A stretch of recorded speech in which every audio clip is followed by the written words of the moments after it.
Good afternoon students. जैसे कि आप लोगों के डाउट्स थे मिसलिनियस के, उसके अकॉर्डिंग ये जो क्वेश्चन नंबर 7 है, पहले उसकी एक्सप्लेनेशन बता रही हूँ, फिर क्वेश्चन नंबर 12 की एक्सप्लेनेशन बताऊँगी। इनकी फ़ोटोज़ मैं शेयर कर चुकी हूँ ग्रुप में, तो वो आप लोग वहाँ से देख लीजिएगा। सबसे पहले देखिए क्वेश्चन नंबर 7 की स्टेटमेंट क्या कहती है। क्वेश्चन नंबर 7 की स्टेटमेंट हमें कहती है कि यदि ए इनवर्स हमें दिया हुआ है और बी हमें ये दिया हुआ है, ए इनवर्स एक आव्यूह दिया है और बी आव्यूह हमें दिया है और हमें ए बी इनवर्स ज्ञात करना है। ठीक है, तो आप लोगों को याद होगा जब हम ए बी डैश निकालते थे तो हम कैसे सॉल्व करते थे, बी डैश इंटू ए डैश। इसी तरीके से अगर हम ए बी इनवर्स निकालना चाहते हैं तो ये भी कैसे सॉल्व होगा, B inverse into A inverse. Clear है।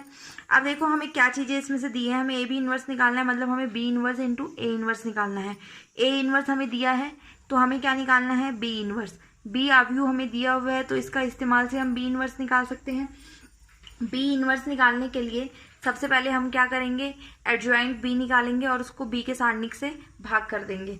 उससे भी पहले हम बी का डिटर्मिनेंट निकालेंगे। बी का डिटर्मिनेंट सबसे पहले नॉन जीरो आना चाहिए। तो देखिए क्या किया मैंने इस क्वेश्चन में। सबसे पहले मैंने बी का सारणिक निकाला है। बी के सारणिक को निकालने के लिए मैंने इसको हल किया है पहली पंक्ति से, R1 से इसको हल किया है। तो जब मैंने इसका बी का सारणिक निकाला तो ये नॉन जीरो आ रहा है, इसका मतलब हम बी इनवर्स ज्ञात कर सकते हैं। फिर मैंने बी के सहखंड निकाले हैं सारे, B11, B12, B13, B21, B22, B23। ये सब आपको निकालने आते हैं। जब हम B11 निकालते हैं तो ये हमारे पास B11 एलिमेंट है, इसके साथ वाली पंक्ति और स्तंभ को छोड़ देंगे, ये वाला सारणिक आ जाएगा साथ में। ठीक है, और -1 की पावर 1 + 1 कितना होगा, 2। माइनस की पावर क्या चल रही है, सम संख्या, तो ये प्लस का साइन आएगा, तो ये कितना आया, 3। इस तरीके से हम सारे सहखंड निकाल लेंगे B11 से लेके B33 तक। ठीक है, अब अगर जब हम एडजॉइंट ऑफ बी निकालना चाहते हैं, बी का सहखंडज, तो उसके लिए हम क्या करेंगे, ये जितने भी हमने सहखंड निकाले हैं उनको एक आव्यूह के रूप में लिख के उसका परिवर्त कर देंगे। तो वही किया है मैंने इसके एडजॉइंट बी में। B11, B12, B13, B21, B22, B23, B31, B32, B33, इन सब के मान यहाँ रख दिए हैं और इसका डैश निकाल दिया है, ट्रांसपोज कर दिया है। ट्रांसपोज करने में आपको पता है कि पंक्ति का स्तंभ बना देते हैं, पर हमें निकालना क्या था, बी इनवर्स। बी इनवर्स निकालना है। बी इनवर्स कैसे निकलेगा, एडजॉइंट बी अपॉन में बी का सारणिक। एडजॉइंट बी हमारा ये आया है, बी का सारणिक कितना था आपका, 1, तो कोई फर्क नहीं पड़ता, तो ये हमारे पास कितना आ गया, बी इनवर्स। क्वेश्चन में हमें निकालना था A B inverse. A B inverse निकालने के लिए मैंने आपको बताया था फॉर्मूला क्या लगेगा, B inverse into A inverse. B inverse आप निकाल चुके हो और ए इनवर्स आपको दिया हुआ था, तो दो आव्यूह को जैसे मल्टीप्लाई करते हैं वैसे हम इनको मल्टीप्लाई करेंगे, तो हमारा जो आंसर है वो इस तरह से ये आंसर आ जाएगा। क्लियर है, आई थिंक ये सबको क्लियर हो गया होगा। तो आगे जो है क्वेश्चन नंबर 12 है आपका, जो क्वेश्चन नंबर 12 देखते हैं क्या करना है। डिफरेंट है थोड़ा सा और इम्पॉर्टेंट भी है, एग्जाम पॉइंट ऑफ व्यू से आया भी हुआ है एग्जाम्स में। देखिए 12th क्वेश्चन में क्या दिया हुआ है आपको, ये आपको एक सारणिक दिया हुआ है, इसको इसके इक्वल प्रूफ आपको करना है। ठीक है, मैंने आपको बताया था कि हम सारणिकों को स्प्लिट कर सकते हैं, अलग अलग कर सकते हैं। तो ये क्वेश्चन हम इसको 2 स्टेप में करेंगे। देखिए हम कैसे कर रहे हैं। सबसे पहले मैंने इसकी लेफ्ट हैंड साइड लिखी है। लेफ्ट हैंड साइड लिख के इस जो सारणिक आपको दिया था इसको मैंने 2 भागों में विभक्त कर दिया। पहले सारणिक में मैंने x y z x² y² z², इसके साथ 1 1 1 ये ले लिया, साथ में प्लस अगले सारणिक में x y z x² y² z² p x³ p y³ p z³ ये ले लिए। तो इस तरीके से मेरे 2 सारणिक बन गए। इन दोनों को मैंने अलग अलग हल किया है, आप एक साथ भी कर सकते हैं। अलग अलग हल करके मैं बाद में इसमें मान रखने वाली हूँ। तो मैंने एक को नाम दे दिया फर्स्ट और एक को नाम दे दिया सेकंड। अब जब मैं फर्स्ट की बात कर रही हूँ, फर्स्ट आव्यूह में आप ध्यान से देखिए मैंने क्या किया, मैंने C1 और C3 को इंटरचेंज किया है। ये C1 है आपका, ये C2 है आपका, ये C3 है। क्लियर, ये मैं क्यों कर रही हूँ, मैं चाहती हूँ कि 1 1 1 सबसे पहले नंबर पे आ जाए, फिर x y z आ जाए और फिर x² y² z आ जाए। इसके लिए जब भी हम किसी भी सारणिक के 2 पंक्ति या 2 स्तंभों को आपस में बदलते हैं तो बाहर एक माइनस का साइन आ जाता है। ठीक है, तो मैंने जब C1 और C3 को बदला, 1 1 1 यहाँ आ गया, x y z यहाँ आ गया। कितनी बार बदला है, एक बार, तो -1 की पावर कितनी आ गई, 1। अब मैं क्या चाह रही हूँ कि x y z यहाँ आ जाए और x² y² z² यहाँ आ जाए।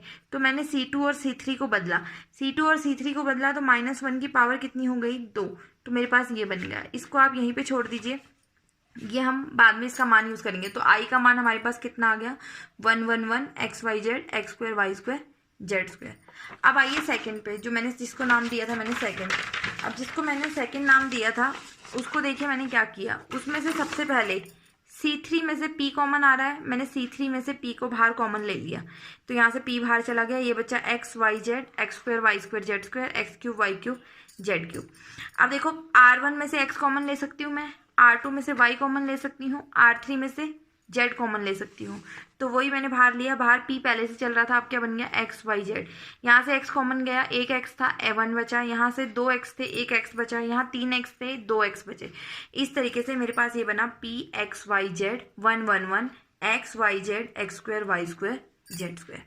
अब ये फर्स्ट था और सेकंड था। अब मैं फर्स्ट और सेकंड का मान वापस से इस इक्वेशन में रख दूंगी। फर्स्ट हमारा क्या आया था 111 X Y Z X square Y square Z square, और सेकंड हमारे पास क्या आया है P X Y Z 111 X square X Y Z X square Y square Z square. तो हमारी लेफ्ट हैंड साइड ये बन गई। मैंने दोनों के मान जब रख दिए, ये फर्स्ट का मान और ये सेकंड का मान। अब अगर हम ध्यान से देखें दोनों सारणिक एक जैसे आ रहे हैं, तो ये दोनों सारणिक आपस में कॉमन आ जाएंगे। अगर मैं इस पूरे सारणिक को बाहर कॉमन लेती हूँ तो यहाँ क्या बचेगा 1 और यहाँ क्या बचेगा पी एक्स वाई जेड, तो 1 plus P X Y Z ये मेरा कॉमन आ गया और साथ में ये बच गया। इससे आगे क्वेश्चन बिल्कुल वैसा ही है जैसे आप पहले करते थे। अब हम क्या करेंगे, हमें क्या चाहिए, हमें आपको क्वेश्चन में देखना है, हमें चाहिए X minus Y Y minus Z जो भी चाहिए। तो एक स्टेप मैंने आपको बताया था कॉमन हम क्या करेंगे, R2 में से R1 को माइनस करेंगे, R3 में से R1 को माइनस बनाएंगे, इसमें 2 0 बनाएंगे। ठीक है, तो देखिए मैंने क्या किया, R1 माइनस R2 चेंज किस में हुआ R2 में, R3 माइनस R1 चेंज किस में हुआ R3 में। ये एज इट इज चल रहा था, R1 ये है R2 ये है, R2 में से R1 को माइनस करोगे 1 माइनस 1 कितना हो गया 0, y माइनस एक्स हो गया, यहाँ बन गया Y square minus X square. इसी तरीके से ये 1 minus 1 0 Z minus X Z square minus X square है ये।